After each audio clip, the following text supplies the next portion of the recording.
नमस्कार। तो साल 2025 बस खत्म होने को है और हम लेकर आ गए हैं दिसंबर महीने के वो सारे जरूरी करंट अफेयर्स जो 2026 के एग्जाम्स में सही बताऊं तो गेम चेंजर हो सकते हैं। तो चलिए फटाफट शुरू करते हैं। अब ये सवाल, इसे जरा दिमाग में रखिएगा, क्योंकि देखिए अगले कुछ मिनटों में हम सिर्फ न्यूज़ नहीं पढ़ने वाले। नहीं, हम उन सवालों के जवाब ढूंढेंगे जो जो शायद एग्जाम की मेरिट लिस्ट तय कर दें। तो आज हम क्या क्या देखने वाले हैं? देखिए, नेशनल हेडलाइन से लेकर ग्लोबल स्टेज तक, इकोनॉमी से लेकर टेक और डिफेंस तक हर जरूरी चीज कवर करेंगे। कोशिश यही है कि कोई भी इंपॉर्टेंट पॉइंट मिस ना हो। तो चलिए सबसे पहले बात करते हैं नेशनल हेडलाइंस की। दिसंबर का महीना ना बड़ा दिलचस्प रहा है। एक तरफ हमारी कल्चरल हेरिटेज और दूसरी तरफ फ्यूचर की टेक्नोलॉजी, दोनों एक साथ आगे बढ़ रही हैं। तो सबसे पहले बात कर्नाटक की। देखिए, कर्नाटक ना इंडिया का एआई कैपिटल बनने की दौड़ में सबसे आगे निकल रहा है। इन्होंने देश की पहली AI powered skills intelligence unit launch कर दी है। अब सवाल यह है कि ये है क्या? आसान भाषा में समझें तो ये एक ऐसा सिस्टम है जो पहले ही बता देगा कि भाई फ्यूचर में कौन सी जॉब्स आएंगी और उनके लिए कौन सी स्किल्स जरूरी होंगी। है ना कमाल की बात? और सिर्फ इतना ही नहीं, वीजीआई पाथ प्रोजेक्ट से अब एआई और रोबोटिक्स की पढ़ाई गांव के स्कूलों तक भी पहुंचेगी।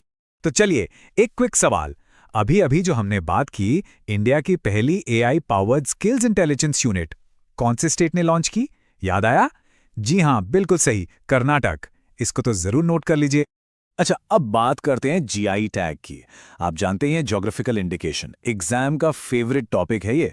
तो इसमें ने दो चीजें बहुत चर्चा में रहीं। पहली, असम में बटद्रवा थान का रीडेवलपमेंट, और दूसरी आंध्र प्रदेश का फेमस नरसापुरम लेस क्राफ्ट, जिसका जिक्र मन की बात में भी हुआ। तो ये याद रखना है, नरसापुरम लेस क्राफ्ट मतलब आंध्र प्रदेश, भूलना नहीं है।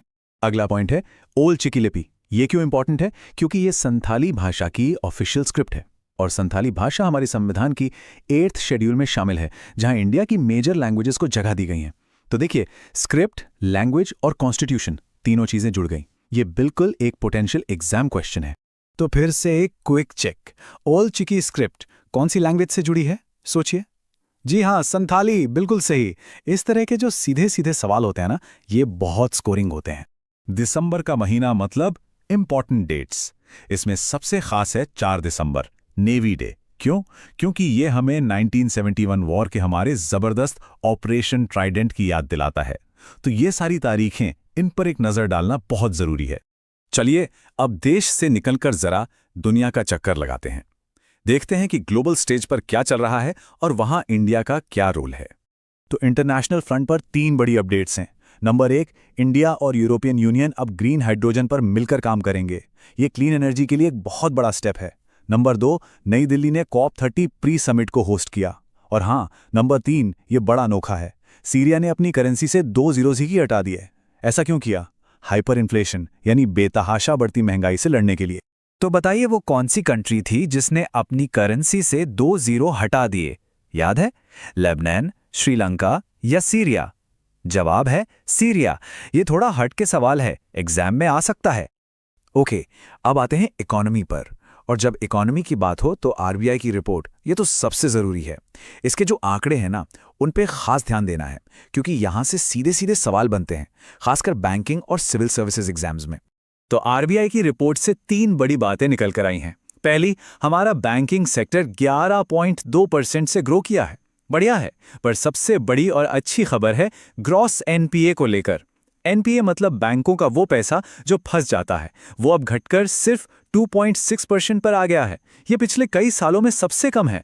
मतलब हमारी बैंकिंग सिस्टम की सेहत काफी सुधर रही है। इकोनॉमी से 2 और जरूरी अपडेट्स। पहला, इंडिया ऑस्ट्रेलिया ट्रेड एग्रीमेंट। इसके तहत अब हमारे 100% एक्सपोर्ट्स पर कोई टैरिफ नहीं लगेगा। Zero tariff. जाहिर है हमारे एक्सपोर्टर्स के लिए ये बहुत बड़ी खुशखबरी है। और दूसरी खबर बैंकिंग से है। आईडीएफसी फर्स्ट बैंक ने एक नया प्रीमियम क्रेडिट कार्ड लॉन्च किया है, जिसका नाम है गज। तो गाइस, क्रेडिट कार्ड किस बैंक का है? याद रखिएगा, आईडीएफसी फर्स्ट बैंक। चलिए, अब आते हैं उस सेक्शन पर जो एग्जामिनर्स का फेवरेट होता है, साइंस, टेक्नोलॉजी और डिफेंस। 120 किलोमीटर, बस ये नंबर याद रखिए। ये हमारे डीआरडीओ के बनाए पिनाका रॉकेट सिस्टम की नई बढ़ी हुई रेंज है। मतलब हमारी डिफेंस कैपेबिलिटी में एक जबरदस्त लीप, जो हमें और ज्यादा दूरी तक और ज्यादा प्रिसीजन के साथ टारगेट हिट करने की पावर देता है। तो वो मैजिक नंबर क्या था? पिनाका की नई रेंज 90, 100 या 120 किलोमीटर। जी हां, 120 किलोमीटर। इस तरह के नंबर्स एग्जाम में सीधे पूछ लिए जाते हैं। अब एक और बड़ा नंबर, 79,000 करोड़ रुपए। सोचिए कितनी बड़ी रकम है।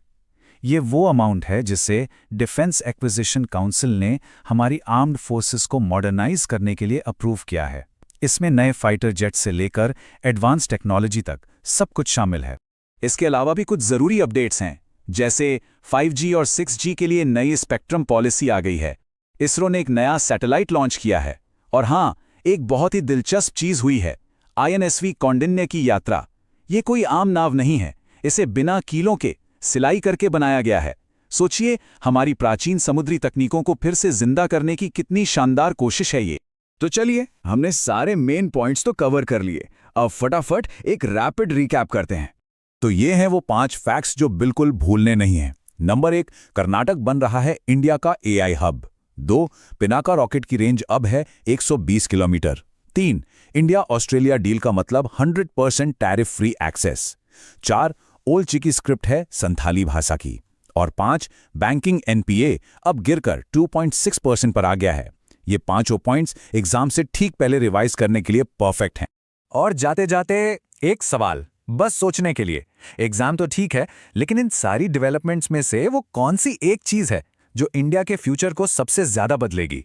क्या वो AI है, या हमारी इकोनॉमी, या फिर हमारी कल्चरल रूट्स? इस पर सोचिएगा जरूर। आपकी तैयारी के लिए बहुत बहुत शुभकामनाएं।